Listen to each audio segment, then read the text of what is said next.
Tonight on Gearcocks, I stare at some youths. My colleague rides through an airport on a child's toy, stopping all air travel. And my other colleague punches an innocent woman. Like all great videos, they start with some men skydiving out of a cargo plane, but because we are all heroic, brave individuals here, we decide not to open our parachutes. This way we can start a less sinful life. With our sins removed, we decide to start our new lives, like all innocent people do, and that is by driving motorbikes for a strip club while dressed as Austin Powers. With this out of the way, and enough locals aware of our strong masculine presence, I can move swiftly onto the location of where we will be given a challenge today. It is this, a place where you'll find 100-story McDonald's restaurants, surfers not wearing t-shirts in an attempt to look cool, but most people just call it the Ununited States of America. The challenge said you are to race across this wasteland to see what is the best way to do so, in a boat, car, or plane. It is up to you to find the quickest method.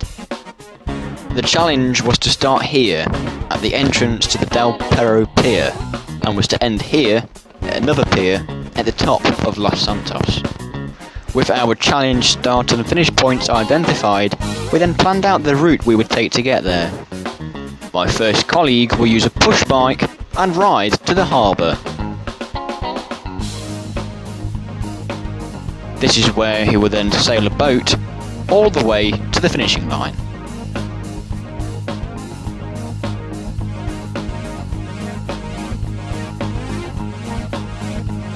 My second colleague will also use a push bike, but he will ride all the way to the airport.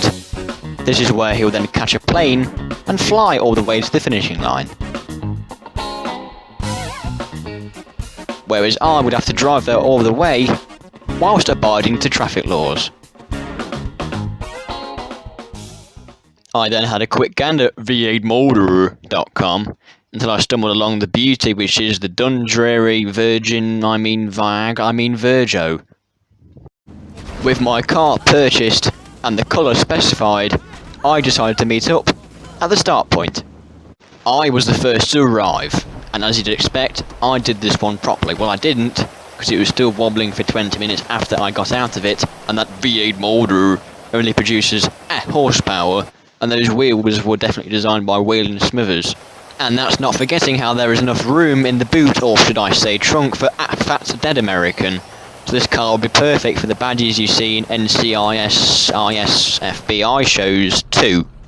Soon, however, my colleague arrived, and it wasn't long before an argument took place. So I asked a local for a shotgun, and began opening fire on my colleague. But because I am not the type of man who does montages of them doing well on COD, I proceed to miss. So my colleague whips out a firework launcher from his back pocket, and also misses. And inevitably my car gets destroyed. In bid to save it, we both run towards it to blow the fire out. But the car exploded, meaning all of our organs splurted out onto the chewing gum infested street. Having spent all of the series' budget, I arrived again, in the same car, and was soon followed by the arrival of my second colleague. Just before the challenge started, I thought it would be best to look more American, but with me being a lifelong Waitrose shopper, the clothes shop I chose wasn't exactly to my standards.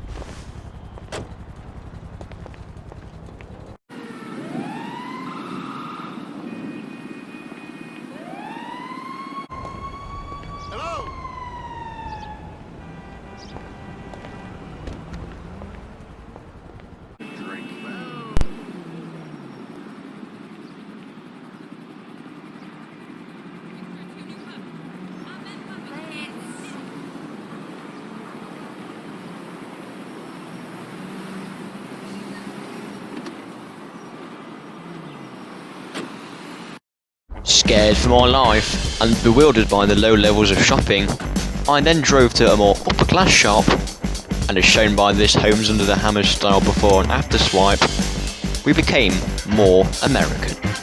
With us all appropriately dressed, the challenge began.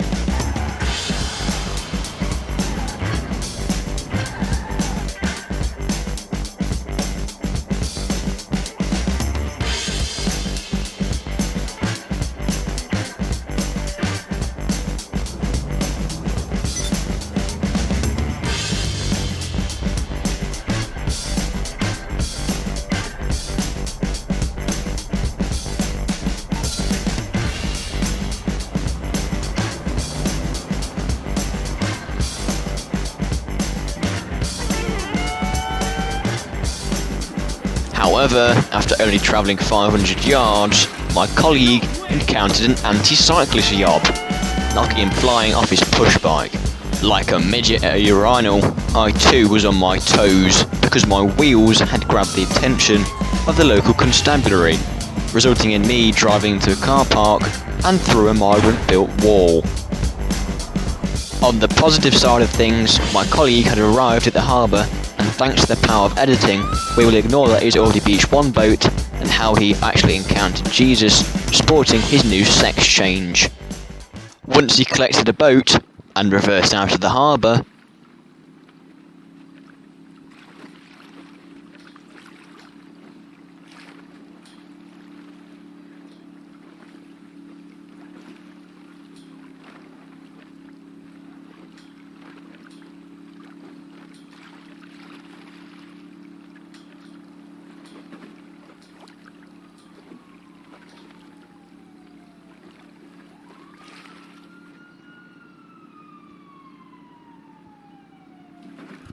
he was on his way.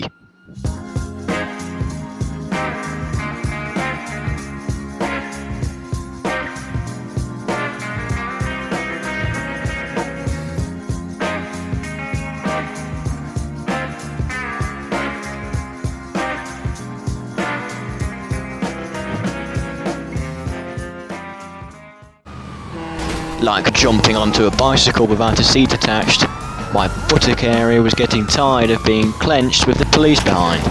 On the verge of becoming a Catholic, I drove off-road to try and lose them. However, this didn't work. Sooner or later I got stuck on a rock, and in my attempt to become unstuck, I drove into the ocean, yet again destroying the car. Running in these wet clothes reminds me of the time when my uncle told me to dive underwater to kill some fish. This was until the fish turned out to be sharks and ate me up in the same way my uncle ate the remainders, mistaking it for fish meat. I then killed this millennial pilgrim and removed him from his sacred transportation device, and used it to continue my journey. With my colleague still pedalling to the airport at similar slow speeds to how I eat custard creams on a warm summer's evening, me and my other colleague could scamper away.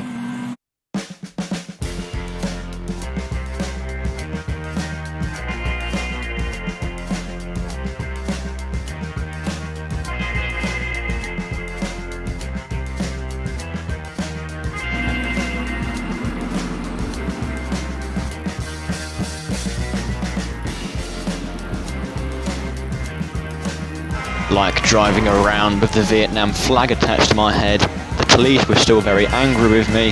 However, one of these petulant hillbillies ran me off the cliff, but I teach this dodgy dodo a lesson when I pushed him off a cliff, and he went down, down, down to the burning ring of fire, and I continued with my journey. The plan now was simple, like my Uncle Bob, but unlike Bob, this plan might just work. The plan was for me to try and cross this turd-infested river so I could try and get back onto the main road. However, the approach I made to cross the river wasn't exactly that exquisite, and resulted in me destroying another vehicle. I then proceeded on foot. My colleague, on the other hand, had arrived at the airport and had a hungry look for winning, the kind you get from not eating for a while. As he taxied around the runway, and my other colleague continued sailing, I walked into a nudist concentration camp, and maybe because I was actually bothered to get dressed in the morning, I wasn't that welcome. However, this got me quite annoyed, so I decided to make a montage of me murdering the entire village.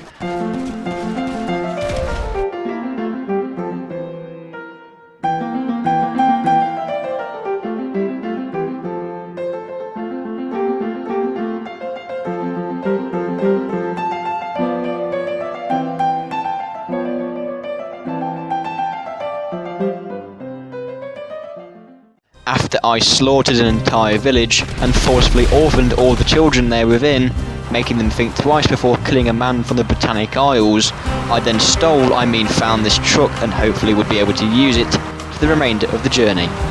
Whilst I was busy slaughtering the members of the working class, my colleague had already taken off from the airport and was cutting through the air at the same pace I cut through my best friend's head, when I mistaked it for a piñata.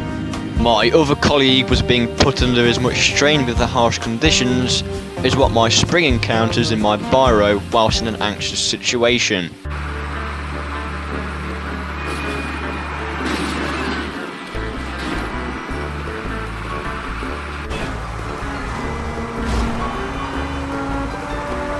I, however, was a man on a mission, and wasn't going to let these demented sponges get in my way.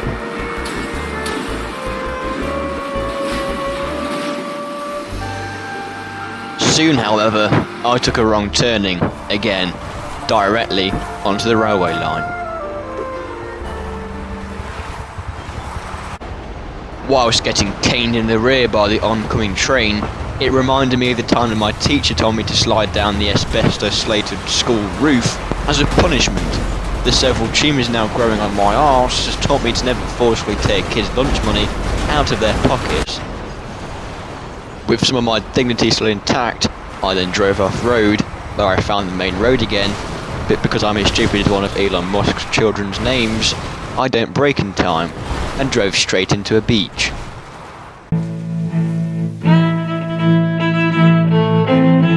Whilst I was encountering every single flaw of America, my colleague was slowly catching me up.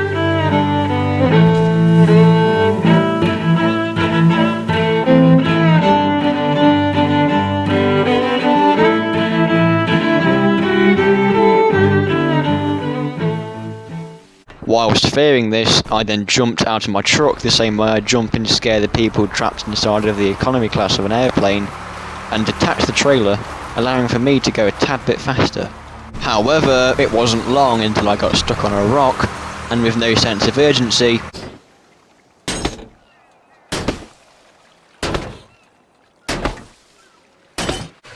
I did eventually get it moving again. At this point, the race was becoming extremely close.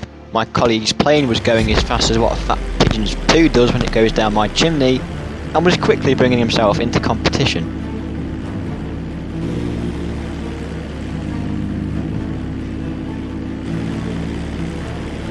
I was then having trouble with the narrow beach I stumbled into, but because my genius shares a similar tang to the Fanta Fruit Twist I'm going to drink tonight, I easily figured out how to get around it, and was soon back on my way.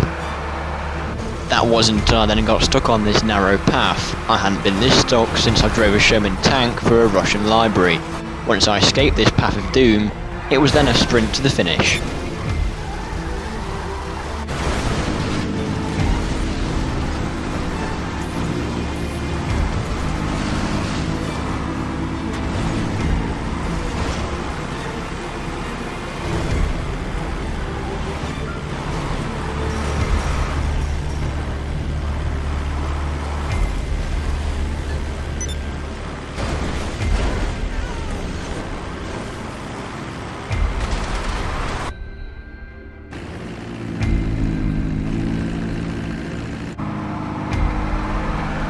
The plane was the one that arrived first.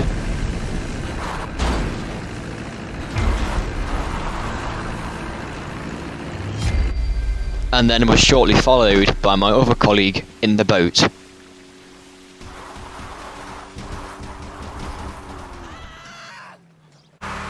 And then I arrived in what clearly wasn't what I started off in. So if you want to cross America, buy a plane, because that way you're as far away from the people on the place as possible.